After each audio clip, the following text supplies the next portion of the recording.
Tout vient du cercle. Les premières cellules sont circulaires, notre galaxie est circulaire, notre système solaire est circulaire, nos planètes sont rondes. Les premières maisons qui ont été découvertes, c'était des maisons rondes. Une fois qu'ils ont quitté les grottes, qu'on a commencé à construire des maisons, c'était des maisons de ce type-là qui étaient rondes. Ça, c'est un pétroglyphe qui a été découvert à Édimbourg, on dirait presque des crop circles, c'est préhistorique. Ce dessin qu'on a retrouvé également en Australie, il y a des formations comme ça, des cercles, des personnages assez particuliers avec, ça, je sais pas ce que c'est, on dirait une radio ou un vaisseau, je ne sais pas. Ça, ce sont des cercles qui ont été découverts dans le désert du Ténéré. Et les mauvaises langues disent que ce sont des pistes d'atterrissage pour hélicoptères, il y en a 3 comme ça, mais c'est très ancien et forcément c'est pas des pistes d'atterrissage pour hélicoptères. Au Canada, plus maintenant, mais avant, quand ils tuaient les baleines pour leur faire des manteaux, pour s'habiller, pour se chauffer avec l'huile, pour manger, ils rendaient toujours hommage dans un cercle de pierre au moment où ils avaient tué la baleine. Aux États-Unis également, les Indiens, les Amérindiens, on a le cercle, la roue de médecine, avec lesquels ils travaillent énormément. Alors, où se forment les crop circles? Les crop circles, il y en a dans le monde entier. Moi, je vais les voir en Angleterre parce que c'est là où il y en a le plus, et que là-bas, ils sont organisés pour qu'on puisse les voir assez facilement. Mais il y en a partout dans le monde entier. En 2012, par exemple, il y en a eu 92 à travers le monde, la moitié était en Angleterre.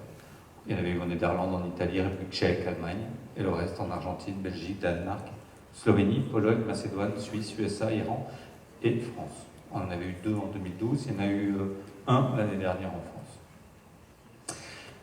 Les crop circles, souvent on me dit que c'est quelque chose de récent, mais la première représentation écrite qu'on ait d'un crop circle date de 1678.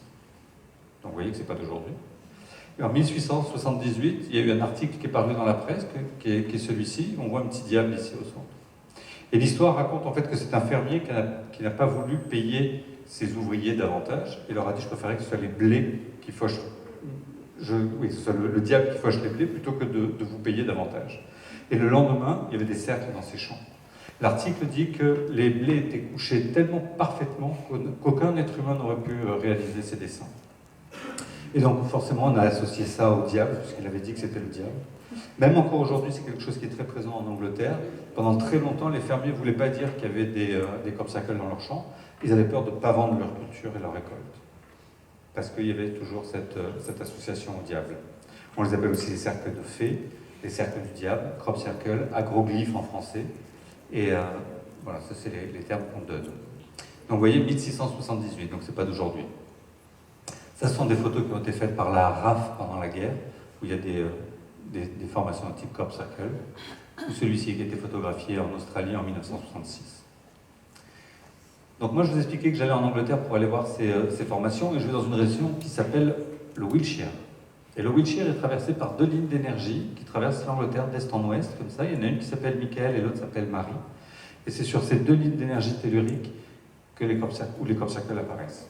C'est aussi sur ces lignes-là que les plus grands monuments anglais anciens ont été construits, comme Stonehenge, Avebury, Silbury Hill, je vais vous les montrer après. Et les anciens connaissaient bien ces lignes d'énergie, puisque les plus grandes cathédrales d'Angleterre ont été construites également sur ces lignes. Voilà, le site de Avebury, qui est un cercle de pierre, à l'origine, complet, avec des pierres qui font plusieurs tonnes. Il y avait 2 petits cercles de pierre à l'intérieur, il ne reste plus grand-chose. Il y avait une allée ici qui partait, en pierre dressée, et une autre de l'autre côté. Malheureusement, le site a été beaucoup abîmé. Les gens ont pris les pierres pour construire le village qui est ici à l'intérieur. Aujourd'hui, le site est préservé, bien évidemment, et c'est un endroit qui est assez magique. Tout autour d'Avebury, il y a une fosse ici qu'on voit, qui fait plus de 15 mètres de profondeur, et sur 5-6 mètres de large à peu près. Les chercheurs ont trouvé à l'intérieur de la fosse, tout au fond des fosses, ils ont retrouvé des cornes de cerf. Et donc ils nous ont dit que c'était les anciens qui avaient creusé ces fosses tout autour avec des cornes de cerf. Sauf que là-bas, le terrain est en craie, et la craie c'est très très dur. On ne creuse pas avec des cornes de cerf. Ils ont retrouvé des cornes de cerf puisque là-bas, en Angleterre, ils ont le culte, avant ils avaient le culte de l'homme de la nature. C'était l'homme cerf. Donc c'était des offrandes qu'ils ont mis là au fond. C'était pas avec ça qu'ils ont creusé cette fosse. J'aimerais bien d'ailleurs voir les archéologues avec des cordes de cerf essayer de creuser la fosse dans la craie comme ça. Et donc ce temple était un temple blanc, puisque comme je vous le disais, il y a de la craie partout, et c'était un temple serpent.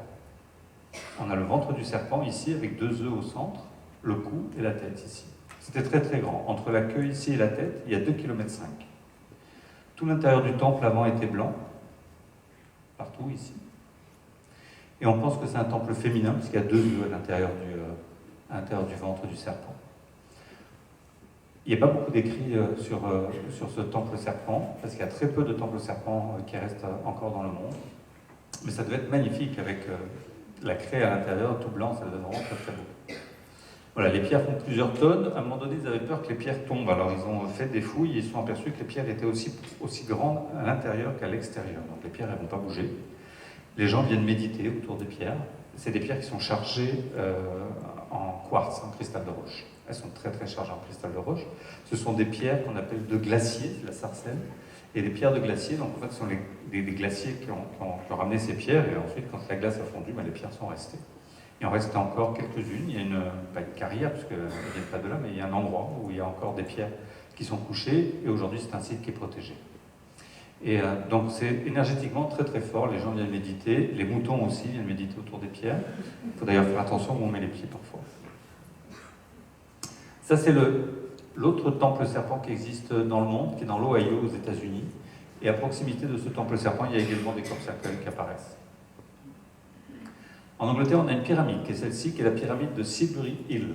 Hill, ça veut dire colline, et Silbury, c'est l'inverse de sol du soleil, c'est la lune. Et c'est un temple féminin, puisque c'est un temple rond. On pense qu'elle a été construite avant l'ère patriarcale, à l'ère matriarcale, avant les pyramides carrées. Donc on pense que c'est un temple qui est très ancien. Moi, la première fois, quand je suis arrivé en Angleterre, il y avait un panneau comme quoi la pyramide avait 3000 ans avant Jésus-Christ.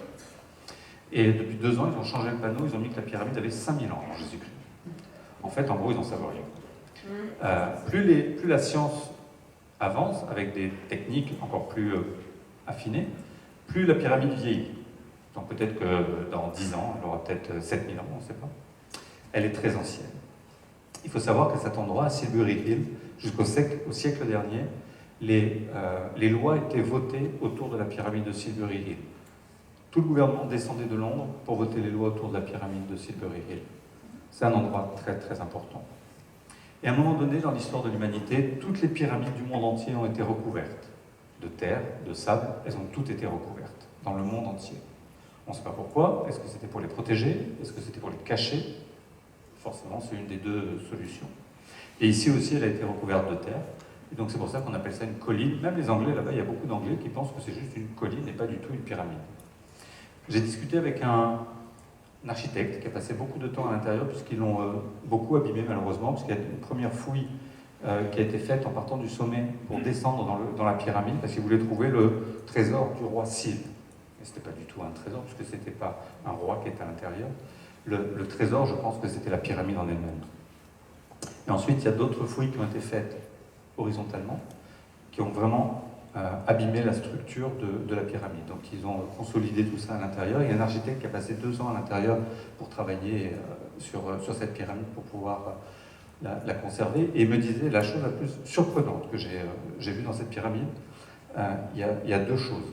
Il me dit, la première chose, la pyramide a été construite sur un marécage. Là, vous voyez ici, il y a tout un bassin autour, et l'hiver, ça se remplit d'eau. Il y a une source à côté qui s'appelle la Kennett, qui vient se remplir, et qui remplit ici tout le bassin autour de la pyramide. Donc elle est faite sur un marécage. Et il me disait ça, nous aujourd'hui, une structure comme ça sur un marécage, jamais on s'amuserait à faire ça. Ça, c'est la première chose. La deuxième chose, il me dit, à l'intérieur, ce qu'on a retrouvé dans sa construction par elle-même, il me dit, on a retrouvé des couches salines, des couches alcalines, des couches salines, des couches alcalines, des couches salines, des couches alcalines, avec de l'eau autour, ça fonctionne comme une pile. Donc on pense que l'eau qui était ici, autour de la pyramide de Silbury Hill, était énergétisée de cette énergie générée par la pyramide. Et il faut savoir que la Kennett remonte jusqu'à Londres. Ça veut dire que jusqu'à Londres, on avait cette énergie qui remontait. Elle est vraiment très importante. C'était une pyramide à degrés. Voilà à quoi ça devait ressembler avec le bassin dont je vous parlais tout autour. Certains pensent que ça pouvait ressembler à ça. En fait, c'est une pyramide à degrés, elle est faite en craie, toute blanche, ça devait être magnifique aussi. On devait la voir à des dizaines de kilomètres. Quand il y avait l'eau autour avec le soleil, ça devait vraiment être très très lumineux. Elle est très belle. Voilà à quoi ressemble le bassin, qu'il y a tout autour. Donc ça se remplit d'eau l'hiver. Il y a les canards, il y a un peu de tout. Et on dirait le corps d'une femme, en fait, hein, avec la poitrine ici, le ventre d'une femme enceinte, avec les fesses, le cou. C'est stylisé, mais c'est, je pense, quelque chose qu'ils ont voulu également reproduire. Et quand l'herbe meurt, chaque hiver, il y a la craie dessous. Je disais, dès qu'on gratte un peu la terre, là-bas en Angleterre, tout est blanc, il y a beaucoup de craie dans la région. Et chaque hiver, quand l'herbe meurt et que la craie apparaît, on a cette grand-mère qui apparaît. Elle est belle, hein, avec ses plumes, elle est en méditation, comme si elle veillait au ventre de la femme enceinte. Hein. C'est une photo qui a été faite par le National Geographic. Ils ne veulent pas qu'elle soit publiée, c'est interdit, parce qu'ils disent que c'est un hasard. Hein, moi je trouve que c'est un joli hasard. Ils trouvent ça magnifique. Et symboliquement aussi j'aime bien, c'est la grand-mère qui veille sur le ventre de la femme enceinte. Symboliquement c'est intéressant, les générations comme ça. On a aussi ce qu'on appelle en Angleterre des tumulus longs. Il faut savoir qu'en Angleterre, il n'y a pas de grotte. Et pour prier, depuis la nuit des temps, les anciens, ils allaient prier dans des grottes. Ils allaient faire leur cérémonie dans des grottes. Il n'y a pas de grotte en Angleterre. Donc ils les ont fabriquées, ils les ont construites. Ce sont des tumulus longs, comme ça, avec des pierres qui font plusieurs tonnes. Ce tumulus-là, on peut rentrer à l'intérieur. Et on fait des cérémonies dedans, c'est magnifique. Et c'est construit en haut d'une petite colline. Et ils ont quand même réussi à amener ces pierres, ce sont les mêmes qu'à Avebury. Et à l'intérieur de ces tumulus longs, on a retrouvé des crânes longs, des crânes allongés, vous savez. Et ils font bien la différence là-bas en Angleterre. Dans les tumulus longs, on retrouvait des crânes longs, et dans les tombes rondes, on retrouvait des crânes ronds, comme les nôtres. Et voilà les crânes longs qui ont été retrouvés à l'intérieur.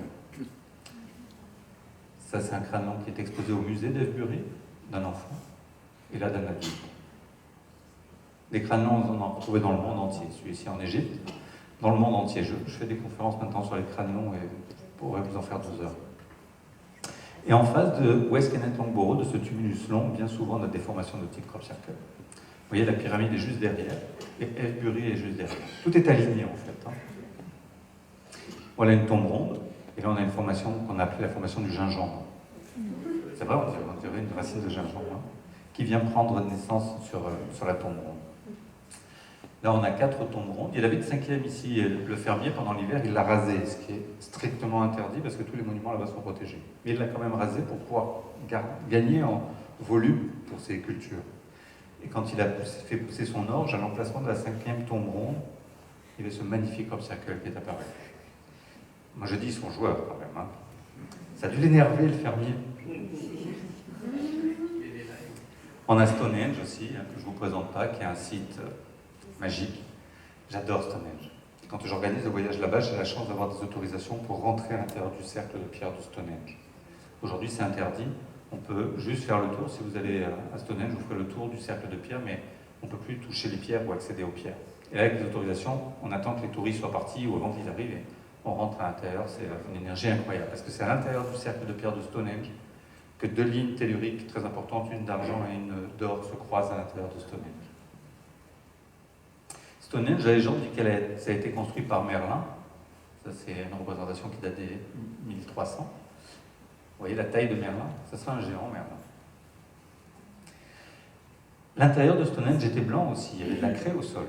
Maintenant, ils ont mis de la pelouse, ils ont mis du gazon partout. Parce que les gens se plaignaient que ça salissait les chaussures quand il pleuvait. Ouais. Et je trouve ça dommage parce que maintenant, on voit ce cercle de pierre qui est posé dans un champ comme ça, quasiment n'importe où. Mais là, quand il y avait le blanc autour, à l'intérieur, ça devait être magnifique. Voilà, ça c'est à l'intérieur de Stonehenge. On fait des cérémonies, je travaille avec les crânes de cristal. C'est magique dedans. Et en face de Stonehenge, on a souvent des formations de type crop circle. Donc voilà, si vous allez visiter Stonehenge, vous arriverez par le petit chemin ici, vous faites le tour comme ça, vous repartirez par là. En Angleterre, il y a 12 chevaux blancs comme ça qui ont été gravés, sculptés sur les parois des collines. Il y en a 8 dans la région du Wiltshire, ça c'est le plus grand qu'on ait, qui s'appelle le cheval de Milk Hill, la colline du lait. Et c'est sur cette colline qu'il y a ce cheval blanc qui est le plus grand là-bas de la région. Les anciens disent que ce sont des portes vers d'autres dimensions. Ça reprend le mythe de Pégase, hein, qui avait la capacité de voyager entre le monde des dieux et le monde des humains.